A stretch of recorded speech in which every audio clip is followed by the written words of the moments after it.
Hello everybody, I am Jonathan and I am in Torino, Italy right now. This is what typically a student meal in Italy counts as.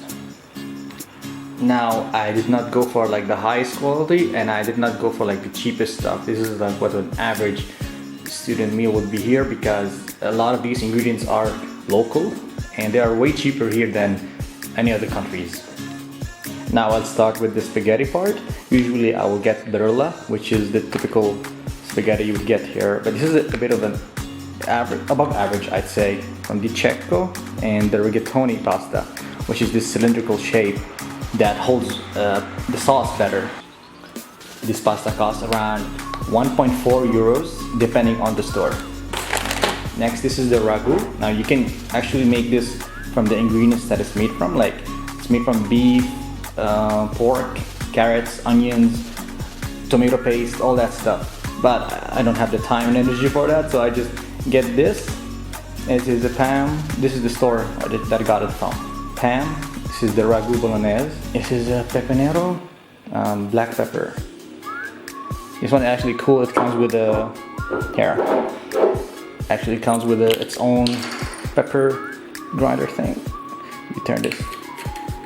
It's actually cool. I've never seen this before in any other, in Lebanon or nowhere else. It's like a pepper grinder. Now, of course, salt. Now I'll show you how I like to cook it usually. And to top it all off, this is the Parmigiano Reggiano, the famous Italian cheese. This is a bit different from Parmesan cheese that is American. This is the local one. This is what Italians use.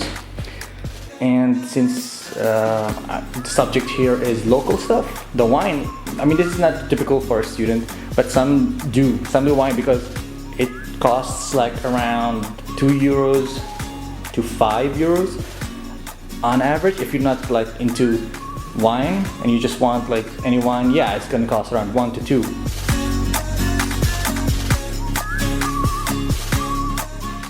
You can see the DOC there in blue.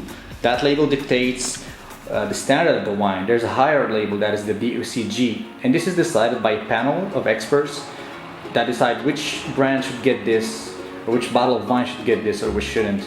It all depends on the harvest time, the quality, the way it was treated, the way it was stored, all that stuff, and even the time of the harvest depends on it.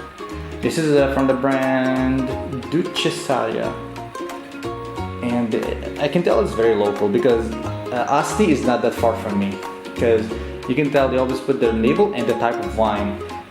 The grape is the Fresa d'Asti, and it literally just says the Fresa of the Asti region. Asti is I think like an hour away from Torino.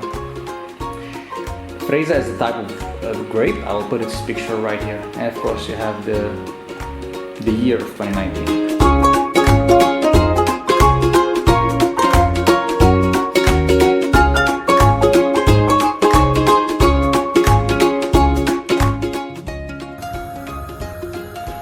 The traditional Italian way is getting the water to a boil and then adding 10 grams of salt per liter of water.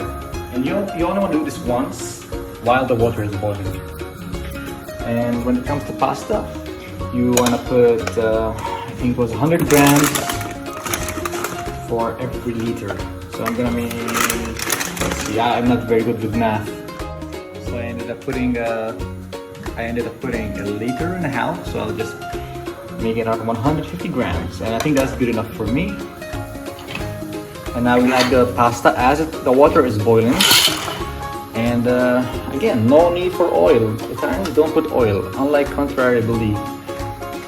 Oil will just make it harder for the sauce to stick to the pasta, and I can just put it at the end, maybe like it's to give it an extra taste, while like cold oil, like you put on a salad, for example.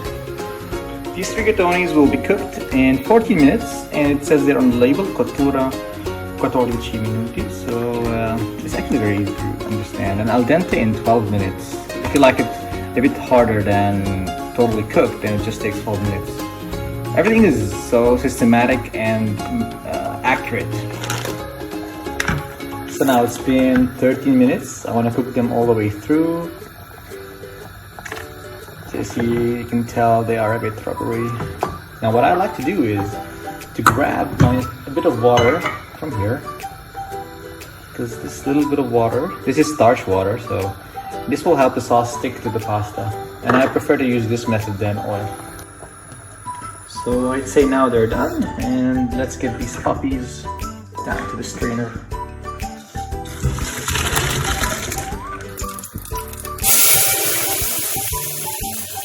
I don't know what I'm doing. I am no expert by any means. Questa pasta è bellissima. See, I'll just put as much as I need. I think that's good enough. So I'm cooking a pasta, cooking a pasta, cooking a pasta, cooking a pasta. So I just want to heat these up. Just enough.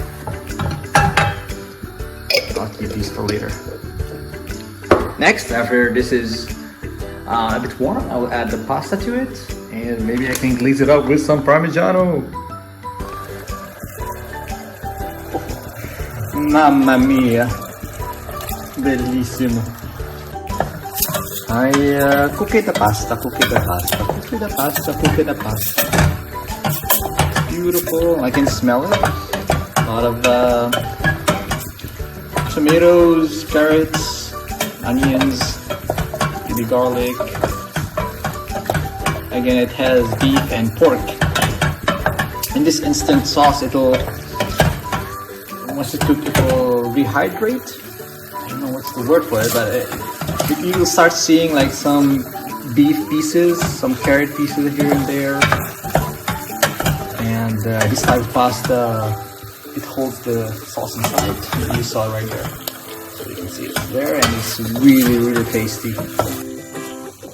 Now some people prefer to leave the pasta aside from the sauce. I like to put it all together.